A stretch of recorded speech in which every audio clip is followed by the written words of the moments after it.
bendiga. La misericordia del Señor se renueva cada mañana, dicen las Escrituras. Le damos gracias por esta reunión, por los que estamos, por los que no pudieron llegar también. Y bueno, vamos a continuar algo que habíamos empezado la semana pasada, que para quienes no estuvieron o no llegaron a escuchar la enseñanza anterior, habíamos hablado sobre la visita de los magos de Oriente después del nacimiento de Jesús.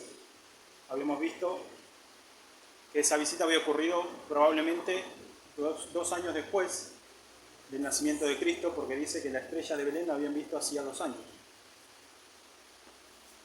Vimos en esa enseñanza que hay indicios con los que podríamos afirmar que esos magos no eran gentiles, sino judíos, de la dispersión que vivían afuera de las tierras de Israel. También vimos brevemente las profecías que anticipaban el nacimiento de Cristo, que es el Mesías prometido.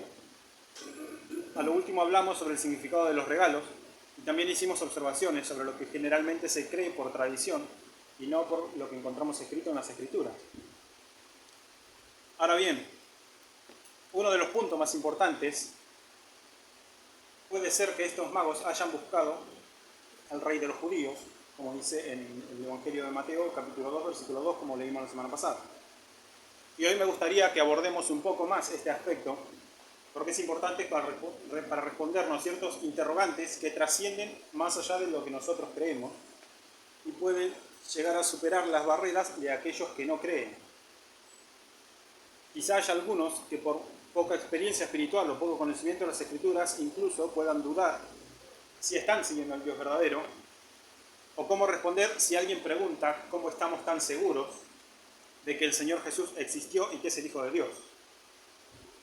Así que hoy vamos a apuntar a responder lo siguiente: que Jesucristo es el Rey de los judíos y de los gentiles. Muchas veces aconsejamos predicar el Evangelio a nuestras familias, amistades o compañeros de trabajo, y es posible que nos dé un poco de temor algunas preguntas que alguien nos pueda llegar a hacer, porque quizá no creen en la existencia de Cristo. Así que la pregunta más importante que una persona podría hacerse no es si Jesús existió, sino quién es realmente Jesús. Jesús es una figura histórica indiscutida, incluso por historiadores ateos o agnósticos. Y también los judíos reconocen que Jesús vivió en el siglo I. Entonces, la pregunta no es si existió, porque hay evidencia de que haya existido. La pregunta es si Jesús fue el Mesías prometido por las Escrituras o solamente un maestro judío más. Esa misma pregunta Jesús se la hizo a sus discípulos. Jesús pregunta: ¿vosotros quién decís que soy yo? Y Pedro es el que responde: tú eres el Cristo. Cristo significa un giro que viene de la palabra griega Christos, y un giro viene de la palabra que se traduce como Mesías, en hebreo. Por eso Jesús, el Mesías. Hoy vamos a ver por qué el Jesús histórico es el Mesías bíblico y por qué es rey tanto de los judíos como de los gentiles. El pasaje que les cité de Mateo dice: Él les dijo: ¿y vosotros quién decís que soy yo? Respondiendo Simón Pedro dijo: tú eres el Cristo, el Hijo del Dios viviente. Ahora, ¿qué esperaba Israel del Mesías? Israel esperaba un Mesías porque Dios lo había prometido. Vamos a ver cuál es esa promesa y la podemos encontrar en distintos pasajes, como en Génesis, capítulo 49, versículo 10. Ahora voy a leer esos pasajes. Bien, Israel esperaba un Mesías porque Dios así lo había prometido. En Génesis capítulo 49, versículo 10, dice que esperaban un rey del linaje de Judá.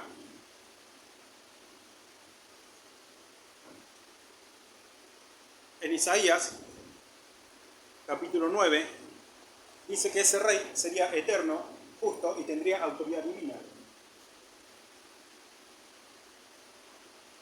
Y después en Salmos capítulo 2, que es el capítulo completo que habla sobre el rey, es un rey establecido por Dios mismo, es decir, es un rey divino.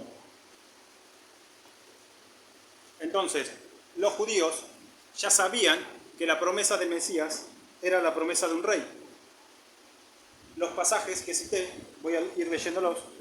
Génesis capítulo 49, versículo 10, dice: no será quitado el cetro de Judá, ni el legislador de entre sus pies, hasta que venga Silo, y a él se congregarán los pueblos. La semana pasada habíamos visto que el cetro es un símbolo de autoridad. Isaías capítulo 9, versículos 6 y 7, dice el profeta: porque un niño nos es nacido, hijo nos es dado, y el principado sobre su hombro, y se llamará su nombre admirable, consejero, Dios fuerte, Padre eterno, príncipe de paz. Lo dilatado de su imperio y la paz no tendrán límite sobre el trono de David y sobre su reino, disponiéndolo y confirmándolo en juicio y en justicia desde ahora y para siempre. El celo de Jehová de los ejércitos hará esto. Y en Salmos, capítulo 2, todo el capítulo habla del rey prometido, del Mesías, pero voy a leer solamente versículos 6 y 7, en donde dice: pero yo he puesto mi rey sobre Sión, mi santo monte. Yo publicaré el decreto. Jehová me ha dicho: mi hijo eres tú, yo te engendré hoy. El problema para los judíos no era la profecía, sino la expectativa que ellos tenían, porque ellos esperaban un libertador político y Dios envió a un redentor espiritual. El Mesías sí era rey, pero su reino no era como los israelitas imaginaban. Ahora vamos a ver el cumplimiento de estas profecías que acabamos de ver, porque la pregunta que nos tenemos que responder es si Jesús encaja en el perfil mesiánico de estas profecías. Vamos a tener que responder ciertas preguntas de acuerdo a los pasajes, y primero vamos a ver el lugar de nacimiento, el linaje de Cristo y el tiempo en el que nació. Y esto no es simbólico, sino que es histórico. Cristo nació en Belén. Los pasajes que cité dicen, Miqueas capítulo 5, versículo 2: pero tú, Belén Efrata, pequeña para estar entre las familias de Judá, de ti me saldrá el que será Señor en Israel, y sus salidas son desde el principio, desde los días de la eternidad. Y el cumplimiento lo podemos ver en Mateo capítulo 2, versículo 1, que dice: cuando Jesús nació en Belén de Judea, en los días del rey Herodes, vinieron del rey Oriente a Jerusalén unos magos, que es el pasaje que vimos la semana pasada. Y también Daniel capítulo 9, versículo 25, habíamos visto la profecía de las 70 semanas, que dice: sabe pues y entiende que desde la salida de la orden para restaurar y edificar a Jerusalén hasta el Mesías príncipe habrá 7 semanas y 62 semanas. Más adelante, después de profundizar en simbología profética y tiempos proféticos, vamos a ver que la profecía de las 70 semanas no apunta al nacimiento de Cristo, sino al comienzo de su ministerio en la tierra. Quiero hacer también una observación con respecto al pasaje que habíamos visto recién en Génesis capítulo 49, versículo 10, para mencionar lo que se suele creer sobre el rey Herodes.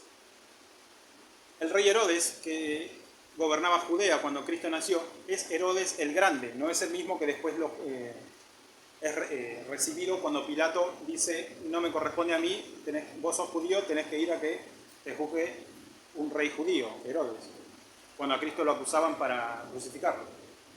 Pilato, que era romano, no lo podía juzgar, entonces lo mandó con Herodes. Ese Herodes es el hijo de quien gobernaba cuando Cristo nació. A este se lo conoce como Herodes el Grande, y ahora voy a explicar qué se suele creer sobre Herodes el Grande. En este pasaje que leímos, en Génesis capítulo 49, versículo 10, enseña que la autoridad de Judá estaría vigente hasta la venida del Mesías. Muchos interpretaron que cuando el gobierno pasara definitivamente a manos ajenas a Judá, el Mesías ya debía haber llegado.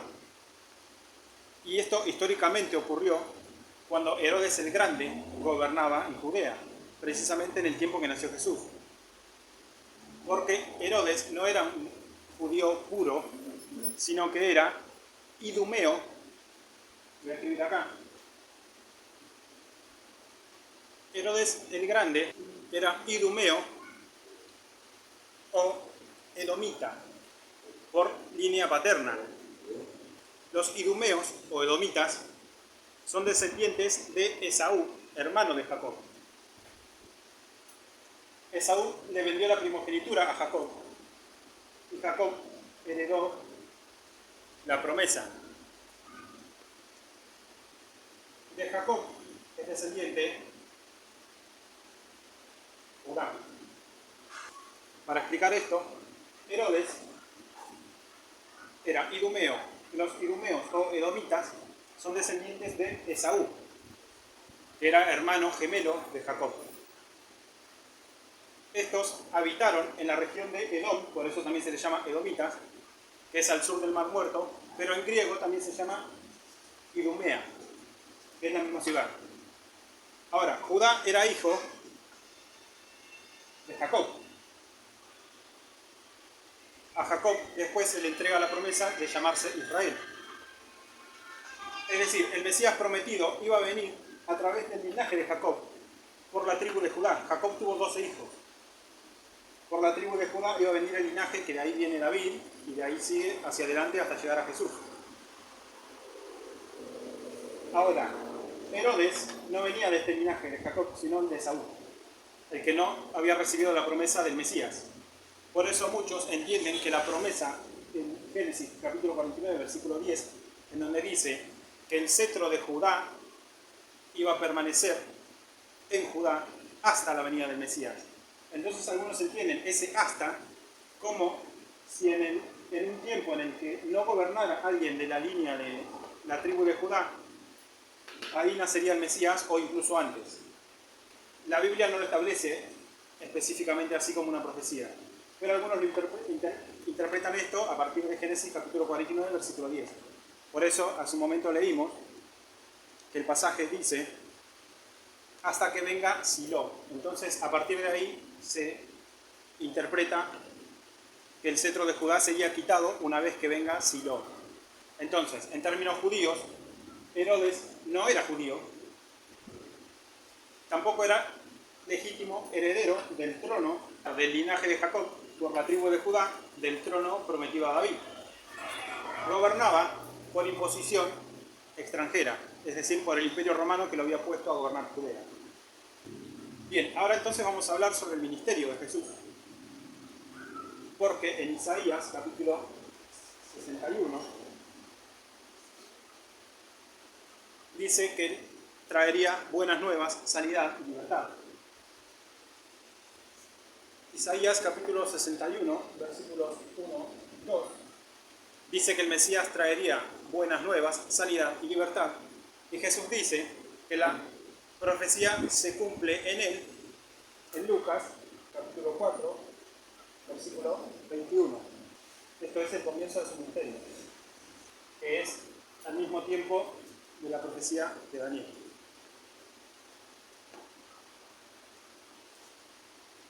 Voy a leer esos pasajes, Isaías capítulo 61, versículos 1 y 2, que dice: el Espíritu de Jehová el Señor está sobre mí, porque me ungió Jehová. Me ha enviado a predicar buenas nuevas a los abatidos, a vendar a los quebrantados de corazón, a publicar libertad a los cautivos y a los presos apertura de la cárcel, a proclamar el año de la buena voluntad de Jehová. Y ahí Jesús deja de leer, y en Lucas capítulo 4, versículo 21, donde dice que todos se quedaron mirándolo, después de haber leído eso, Jesús comenzó a decirles: hoy se ha cumplido esta escritura delante de vosotros. Y después las señales que Jesús hizo respaldaron su ministerio. Él vino a traer buenas nuevas, sanidad y restauración. Más allá de que esta profecía se haya cumplido en Cristo, nosotros sabemos que lo rechazaron. El rechazo de Cristo implicaba un sufrimiento. El sufrimiento de Cristo, del Mesías, está profetizado en el libro también de Isaías, capítulo 53, donde habla sobre el siervo sufriente. Y vamos a ver también en Salmos, capítulo 22. Entonces, en el libro de Isaías y en Salmos capítulo 22 también, podemos ver que el Mesías no solo sería rey, sino que también sería un siervo sufriente. Esta profecía se cumplió en Cristo. Isaías capítulo 53, versículo 3, dice: despreciado y desechado entre los hombres, varón de dolores, experimentado en quebranto, y como que escondimos de él el rostro, fue menospreciado y no lo estimamos. En el versículo 7 también de Isaías dice: angustiado él y afligido, no abrió su boca, como cordero fue llevado al matadero, y como oveja delante de sus trasquiladores, enmudeció y no abrió la boca. En Salmos capítulo 22 podemos leer 3 versículos para no leerlo completo. En el versículo 1 dice: Dios mío, ¿por qué me has desamparado? En el versículo 16 dice: porque perros me han rodeado, me ha cercado cuadrilla de malignos. Horadaron mis manos y mis pies. Horadar es agujerear, traspasar. Y eso eran los clavos que le iban a poner a Jesús en la cruz. Y en el versículo 18 dice: repartieron entre sí mis vestidos y sobre mi ropa echaron suertes. Este cumplimiento del repartirse las vestiduras de Cristo y de cuando Él proclama: Dios mío, ¿por qué me has desamparado? ¿Por qué me has abandonado? Lo podemos encontrar en el Evangelio según Mateo, capítulo 27, versículos 35 y 46. Este pasaje en Mateo dice en el versículo 35: cuando lo hubieron crucificado, repartieron entre sí sus vestidos, echando suertes, para que se cumpliese lo dicho por el profeta. Partieron entre sí mis vestidos y sobre mi ropa echaron suertes. Y en el capítulo 46 dice: cerca de la hora novena, Jesús clamó a gran voz diciendo: Elí, Elí, lama sabactani. Esto es: Dios mío, ¿por qué me has desamparado? Sobre esto también hay una interpretación de que era una costumbre judía que un maestro o un rabino recite el primer verso de un salmo y el alumno o discípulo tenía que completarlo de memoria, porque no había escrituras en esa época, había solamente rollos.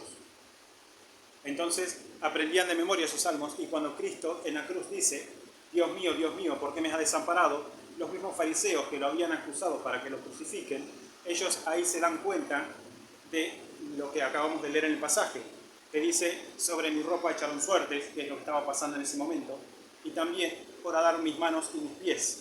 Estaba Cristo clamando a Dios en la cruz, y ellos en ese momento entendieron que era el Hijo de Dios el que estaba clavado en esa cruz.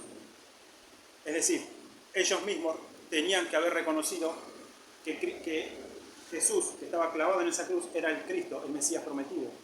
Aún así, después lo negaron. Por eso estamos hablando sobre el rechazo de Cristo. Otra profecía que también se cumplió es su resurrección. Estaba profetizada su resurrección en el Salmos capítulo 16, versículo 10. Y la resurrección es la confirmación divina, y el apóstol Pedro, el día de Pentecostés, afirma que esto se cumplió en Jesús. Y esto lo vamos a encontrar en Hechos capítulo 2, versículos del 29 al 32. La confirmación de que Cristo es el Mesías enviado es su resurrección. Ahora vamos a ver por qué. Salmos capítulo 16, versículo 10. David dice: porque no dejarás mi alma en el Seol, ni permitirás que tu santo vea corrupción. Ahora, el día de Pentecostés, Pedro se para al frente y dice: varones hermanos, se os puede decir libremente del patriarca David, que murió y fue sepultado, y su sepulcro está con nosotros hasta el día de hoy. Es decir, no resucitó David. Pero siendo profeta y sabiendo que con juramento Dios le había jurado que de su descendencia, en cuanto a la carne, levantaría al Cristo para que se sentase en su trono, viéndolo antes, habló de la resurrección de Cristo, que su alma no fue dejada en el Hades, ni su carne vio corrupción. A este Jesús resucitó Dios, de lo cual todos nosotros somos testigos. Entonces, la resurrección de Cristo es la confirmación de que Él es el Mesías prometido. Ahora bien, estamos viendo todo esto en cuanto al pueblo judío. Dios nunca tuvo dos planes diferentes, siempre tuvo uno solo. Hay una promesa en Génesis, capítulo 12, versículo 3. Y no es el único pasaje que podemos encontrar en el Antiguo Testamento, porque también tenemos al profeta Isaías, en el capítulo 49, versículo 6, hablando sobre lo mismo. En la promesa de Génesis, capítulo 12, versículo 3, dice: en ti serán benditas todas las familias de la tierra. Dios se lo dice a Abraham antes de que Abraham fuera judío. La promesa a Abraham, Dios le dice a Abraham: sal de las tierras de tu parentela y ve hacia donde yo te voy a mostrar. Y entonces Abraham, por fe, sale sin saber a dónde ir hasta llegar al lugar donde Dios le muestra. Y Dios le dice, le da la promesa de que a través de su linaje iban a ser benditas todas las familias de la tierra. Es decir, no solo tu linaje, sino todas las familias de la tierra. En Isaías, capítulo 49, versículo 6, dice que este Mesías sería luz para las naciones. Ahora vamos a leer esos pasajes. Es decir, que va a haber un solo Mesías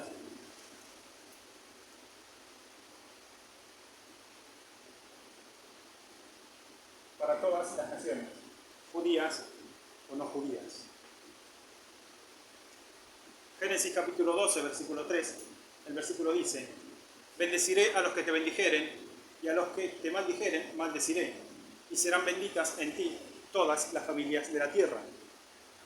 Isaías entrega la misma profecía, capítulo 49, versículo 6, dice Jehová: poco es para mí que tú seas mi siervo para levantar las tribus de Jacob, y para que restaures el remanente de Israel. También te di por luz a las naciones, para que seas mi salvación hasta lo postrero de la tierra. La salvación viene de los judíos, pero no es solamente para los judíos.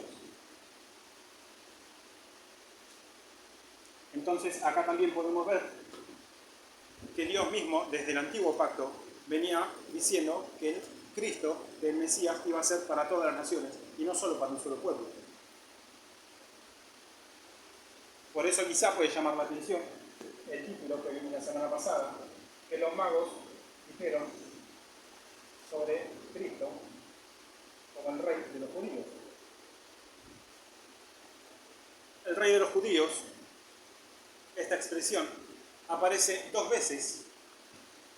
Primero en la visita de los magos, Mateo capítulo 2, versículo 2, pero también la podemos encontrar en el Evangelio según Juan, capítulo 19, versículo 19. Y vamos a ver que esta expresión, rey de los judíos, es un título profético. Porque la cruz, para Jesús, para Dios, no es una derrota, sino que es la proclamación de su reinado. Mateo capítulo 2, versículo 2, habíamos dicho que los magos llegan a Jerusalén preguntando: ¿dónde está el rey de los judíos que ha nacido? Y en Juan capítulo 19, versículo 19, dice: escribió también Pilato, romano, un título que puso sobre la cruz, el cual decía: Jesús Nazareno, rey de los judíos. Esto significa que tanto los magos, que eran extranjeros, como Pilato, que no era judío, reconocieron en Cristo al rey de los judíos que había sido profetizado.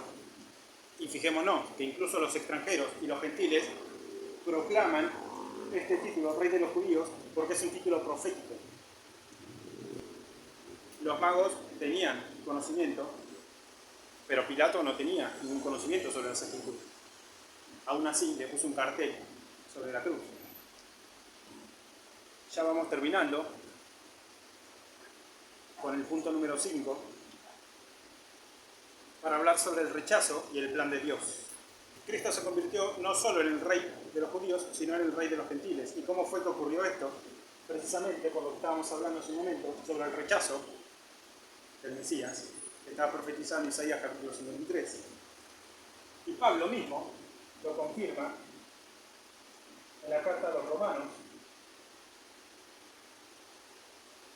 capítulo 11, versículo 11, en donde el apóstol Pablo escribe: digo pues, ¿han tropezado los de Israel para que cayesen?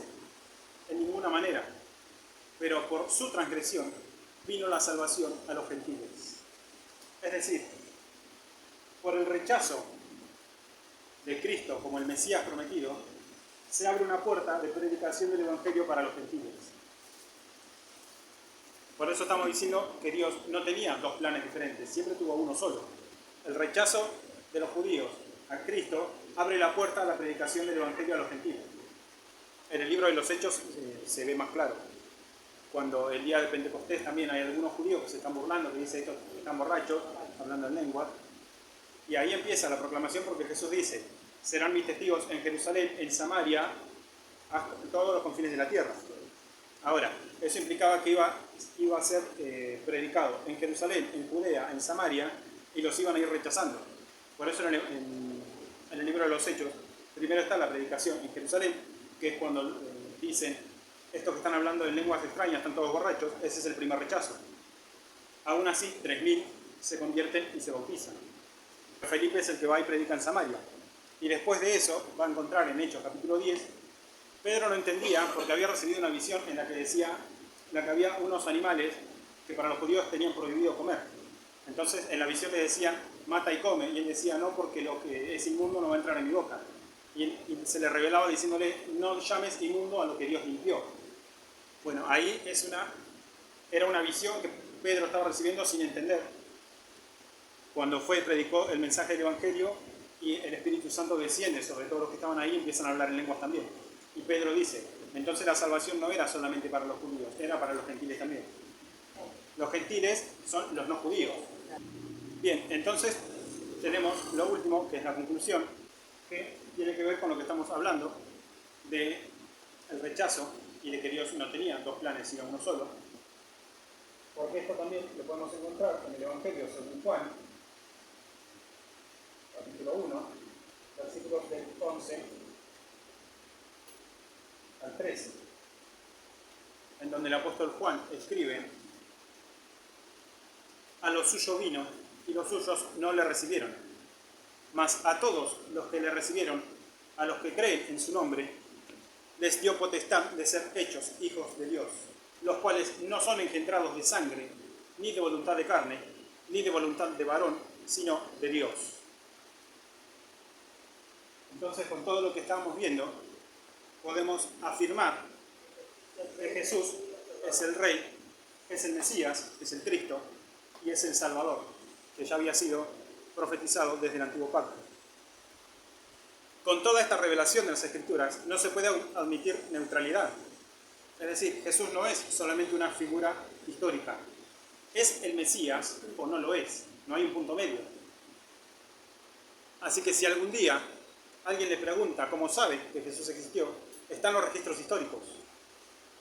Si le preguntan cómo sabe que es el Hijo de Dios, está el cumplimiento de las profecías. Y si le preguntan cómo sabe que lo que está escrito es verdad, es porque la verdad no se puede contradecir con una mentira. Jesús, al comenzar su ministerio, entre sus primeros seguidores, escogió a hombres que en muchas ocasiones demostraron tener miedo. Pero cuando se levantó de entre los muertos, esos mismos hombres entregaron sus propias vidas proclamando y defendiendo una verdad que habían comprobado, que Jesús había resucitado y ascendido a los cielos.